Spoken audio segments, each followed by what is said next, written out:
ಇದು ಮಧ್ಯಪ್ರದೇಶದಲ್ಲಿ ಅಷ್ಟೇ ಅಲ್ಲ, ದೇಶದ ಹಲವು ಭಾಗಗಳಲ್ಲಾಗಿದ್ದಾವೆ.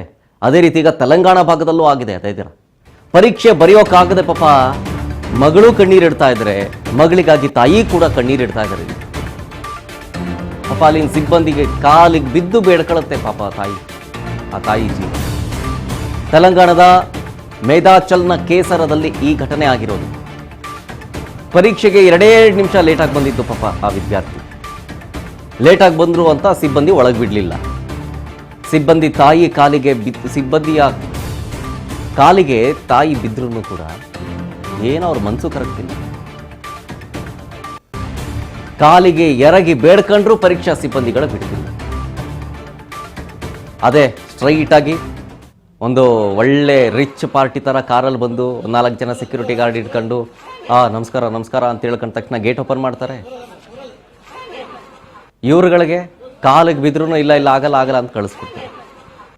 ಅಲ್ಲ, ಗೈಡ್ಲೈನ್ಸ್ ಸೆಕೆಂಡ್ರಿ ಇಡೋಣ, ಮಾನವೀಯತೆ ಬೇಡವಾ? ಒಬ್ಬ ವಿದ್ಯಾರ್ಥಿಯ ಜೀವನದ ಪ್ರಶ್ನೆ ಅದು. ಅದೊಂದು ಲಿಬ್ರಲ್ ಆಗಿ ಮಾಡಿಲ್ವಲ್ಲ, ತಪ್ಪು. ಈ ಪರೀಕ್ಷೆ ನಡೆಸ್ತಾ ಇದಾರಲ್ಲ NTA, ಅವರೇನು ಲಿಬ್ರಲ್ ಆಗಿ ಇಡಬೇಕಾಗಿತ್ತು. ಮೊದಲನೇದಾಗಿ ಅವ್ರದ್ದೇ ತಪ್ಪು. ಏನಂತ, ಈ ಪ್ರಶ್ನೆ ಪತ್ರಿಕೆ ಲೀಕ್ ಆಗಿದ್ದು. ಮರು ಎಕ್ಸಾಮ್ ಮಾಡಿದ್ದಾರೆ. ಮರು ಎಕ್ಸಾಮ್ನಲ್ಲಿ ಈ ರೀತಿಯಾದಂಥ ಗೈಡ್ಲೈನ್ಸ್ ಅನ್ನ ಸ್ವಲ್ಪ ಸಡಿಲ ಮಾಡಬೇಕು ಅಂತ ಗೊತ್ತಾಗ್ಲಿಲ್ವಾ? ಎಷ್ಟೋ ಜನ ವಿದ್ಯಾರ್ಥಿಗಳ ಫ್ಯೂಚರ್ ಹಾಳಾಗುತ್ತೆ ಅನ್ನೋದು ಅವ್ರಿಗೆ ಗೊತ್ತಿಲ್ವಾ? ಆಲ್ರೆಡಿ ಹಾಳು ಮಾಡಿಬಿಟ್ಟಿದ್ದಾರೆ ಒಂದ್ಸಲ ಪರೀಕ್ಷೆನ ಕ್ಯಾನ್ಸಲ್ ಮಾಡಿ. ಈಗ ಮತ್ತೆ ಮರು ಪರೀಕ್ಷೆಯಲ್ಲಿ ಎಷ್ಟೋ ಜನ, ದೇಶದಾದ್ಯಂತ ಹಲವು ಜನ ಬರೀ 2 ನಿಮಿಷ 3 ನಿಮಿಷ ಲೇಟ್ ಆಗಿದ್ದಕ್ಕೆ ಎಕ್ಸಾಮ್ ಸೆಂಟರ್ ಒಳಗಡೆ ಸೇರಿಸಲಿಲ್ಲ. ನಾನಾ ರೀತಿ ಕಾರಣ ಇರ್ಬೋದ್ರಿ. ಟ್ರೈನ್ ಏನೋ ಕೆಟ್ಟೋಗಿ ನೆನ್ನೆ ಡಿಲೇ ಆಗಿತ್ತು. ಆಮೇಲೆ ಕಾಂಗ್ರೆಸ್ ಕಡೆಯಿಂದ ಒಂದೇನೋ ಫಂಕ್ಷನ್ ಅಂತೆ, ಅದರಿಂದ ಲೇಟ್ ಆಗಿತ್ತು. ನಾನಾ ರೀತಿಯ ಕಾರಣಗಳಿರ್ತವೆ. 2 ನಿಮಿಷಕ್ಕೆ ನೀವೀಗ ಮಾಡ್ಬಿಟ್ರಲ್ಲ.